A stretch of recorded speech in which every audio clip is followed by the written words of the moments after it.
یہ پہلی باقاعدہ طور پہ جھڑپیں جو ہو رہی ہیں، جو رپورٹ نہیں ہو رہی، متعدد جھڑپیں ہو چکی ہیں، لیکن یہ بڑی جھڑپ تھی، اس لیے یہ چھپائی نہیں جا سکی اور ترکی نے اس کو منظر عام پہ لائے اور ڈسکلوز کیا۔ اس کی وجہ یہ ہے کہ ایران اور اسرائیل کے درمیان اور ایران اور امریکہ کے درمیان معاملات کافی کشیدہ ہیں، اور اس کی وجہ یہ ہے کہ ایران کو قابو کرنے کی کوشش کی جا رہی ہے کہ جو جوہری معاہدہ ہے ایران کے ساتھ امریکہ کا، اس پہ عمل درآمد ہو، جو کہ یک طرفہ طور پہ ڈونلڈ ٹرمپ نے اس سے نکل گئے تھے، اور اسی لیے ان کو کوشش کی جا رہی ہے گھیرنے کی۔ اور امریکی وزیر دفاع جنرل آسٹن نے بھی یہ کہا تھا کہ ایران کی طرف سے خطے میں سیکورٹی کو خطرات درپیش ہیں، اور ہم ہر صورت میں چاہتے ہیں کہ ایران کے ساتھ جوہری معاہدے پہ عمل درآمد ہو اور ایران واپس جوہری معاہدے کی طرف آئے اور اس سے روگردانی نہ کرے، اور یورپ بھی پریشر ڈال رہا ہے ایران پہ کہ کسی بھی طریقے سے یہ ہو جائے۔ تو یہ سارے کام ساتھ ساتھ چل رہے ہیں، اور اسی لیے دوسری جانب جو اسرائیل ہے وہ بھی دباؤ ڈال رہا ہے، وہ یہ کہہ رہا ہے کہ ایران کے امریکہ کے ساتھ معاملات سیٹ ہوتے ہیں نہیں ہوتے، معاہدہ ہوتا ہے نہیں ہوتا، اس سے ہمیں کوئی سروکار نہیں ہے جی، اور ہم تو ہر صورت میں ایران کے خلاف کارروائی کا ارادہ رکھتے ہیں اور کارروائی کریں گے، اور اس کے لیے انہوں نے خصوصی فنڈ بھی علیحدہ سے کر دیا ہے، مختص جنگی فنڈ جسے کہتے ہیں، بجٹ، جنگی بجٹ مختص کر دیا ہے، جو صرف اور صرف ایران کے ایران پر حملوں اور ایران کی جوہری تنصیبات کو تباہ کرنے کا ٹاسک اس کے ذمہ دیا گیا ہے۔ تو یہ کشیدگی چل رہی ہے۔ اب آتے ہیں خبر جو کہ بھارت سے آئی ہے۔ پہلے تو ایک آکسفام کی رپورٹ آپ کو میں بتاتا ہوں۔ آکسفام آکسفورڈ یونیورسٹی کا ایک انٹرنیشنل ادارہ ہے، اس نے ایک رپورٹ جاری کی ہے، اور یہ انٹرنیشنل ایجنسی ہے جی۔ آکسفام کے مطابق بھارت میں مسلمانوں کے ساتھ صرف نہیں، مسلمان اور دیگر اقلیتوں کے ساتھ کیا سلوک کیا جا رہا ہے، اور سیاسی حقوق تو ایک سائڈ پہ وہ تو دبائے ہی جا رہے ہیں، لیکن عام انسانی حقوق، بنیادی انسانی حقوق، وہاں پہ بھی جو سہولتیں میجورٹی یعنی کہ ہندوؤں کو دی جا رہی ہیں وہ دیگر مذہب کے لوگوں کو نہیں دی جا رہی، مذہب کی بنیاد پہ ان کو دور رکھا جا رہا ہے۔ یہ ایک رپورٹ ہے جس میں بھارت میں 33% مسلمانوں کو ہسپتالوں میں امتیازی سلوک کا سامنا کرنا پڑتا ہے، یعنی ان کو وہ ٹریٹمنٹ نہیں دیا جاتا، علاج کا وہ معیار نہیں دیا جاتا جو کہ وہاں کے ہندوؤں کو دیا جاتا ہے، اور بھارت کے 33% مسلمانوں کو ہسپتالوں میں امتیازی سلوک کا سامنا کرنا پڑتا ہے، اور جب ان کو پتہ چلتا ہے کہ یہ مسلمان ہیں، ڈاکٹروں کے رویے تبدیل ہو جاتے ہیں،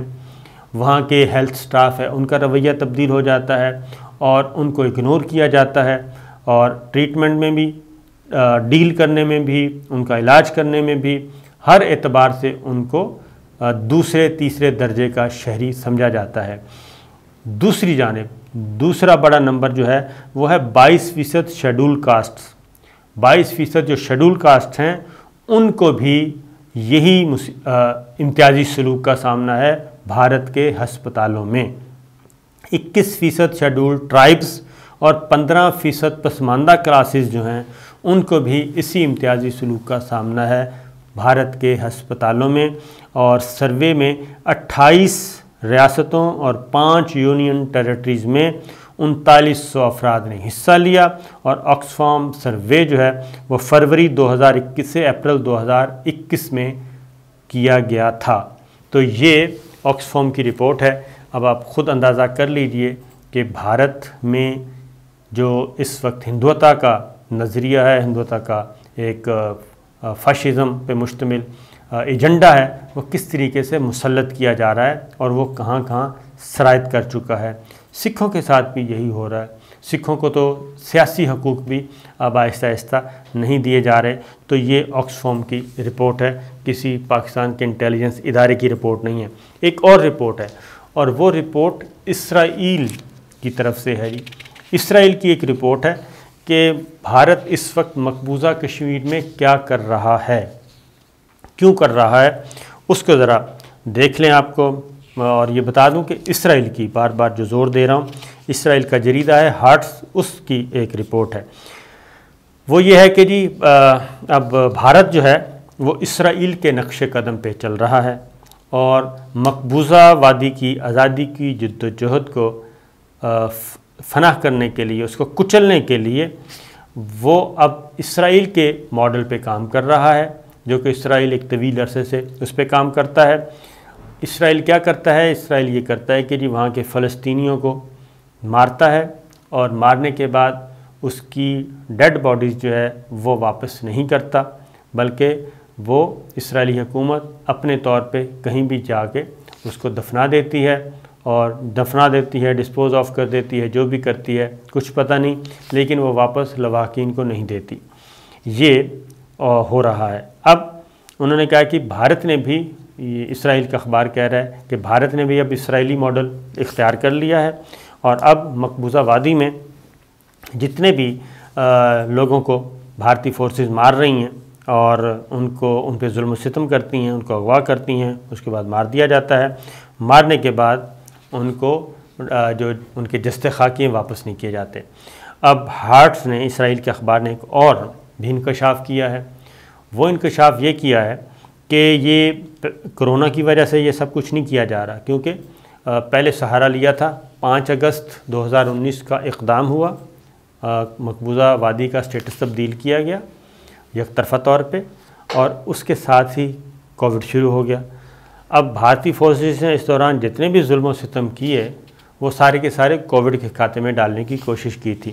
لیکن اسرائیلی جریدہ جو ہے وہ یہ کہہ رہا ہے کہ یہ بات نہیں تھی کہ یہ صرف کووڈ کی وجہ سے ہو رہا تھا، بلکہ یہ انڈیا نے اسرائیلی ماڈل لیا تھا اور اسرائیلی ماڈل کو اختیار کیا، اور اسی کے تحت یہ سب کچھ کیا۔ اور یہ سلسلہ سید علی گیلانی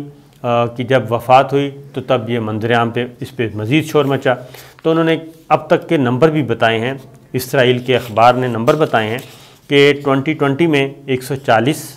حریت پسندوں کو نامعلوم مقامات پہ تدفین کی گئی، اور اس سال اب تک 100 حریت پسندوں کے ساتھ یہی سلوک ہو رہا ہے۔ اور اس کی وجہ وہ یہ بتاتے ہیں کہ جسد خاکی واپس کرنے سے ہوتا یہ ہے کہ بڑے بڑے جنازے ہوتے ہیں، اور بہت زیادہ رد عمل ہوتا ہے، اور تحریک حریت کو ایک نئی جلا ملتی ہے۔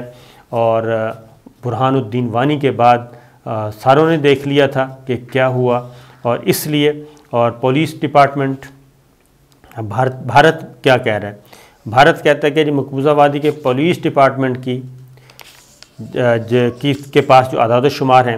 وہ 2018 میں شائع ہونے والی ایک تحقیق میں بتایا گیا کہ بھارتی فورسز کے ہاتھوں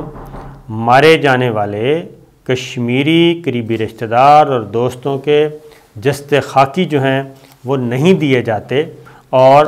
یہ مقبوضہ وادی کی بھارتی پولیس جو ہے وہ بھی اس بات کی تصدیق کر رہی ہے، اور یہ سب کچھ، اور ایک کمپین چل رہی ہے بھارت کی جانب سے۔ جب یہ سلسلہ شروع ہوا ہے تو ایک کمپین چل رہی ہے سوشل میڈیا پہ، اور وہ ہے ریٹرن دی باڈیز، یعنی جسد خاکی واپس کیے جائیں۔ تو یہ ظلم و ستم ہو رہا ہے۔ اور بھارت میں، بنگلہ دیش میں کیا ہوا، ویڈیو کا ٹائم اب ختم ہوا ہے جی۔ انگلینڈ کے بارے میں انشاءاللہ میں اگلی ویڈیو میں بتاؤں گا۔ اجازت دیجیے، اللہ حافظ۔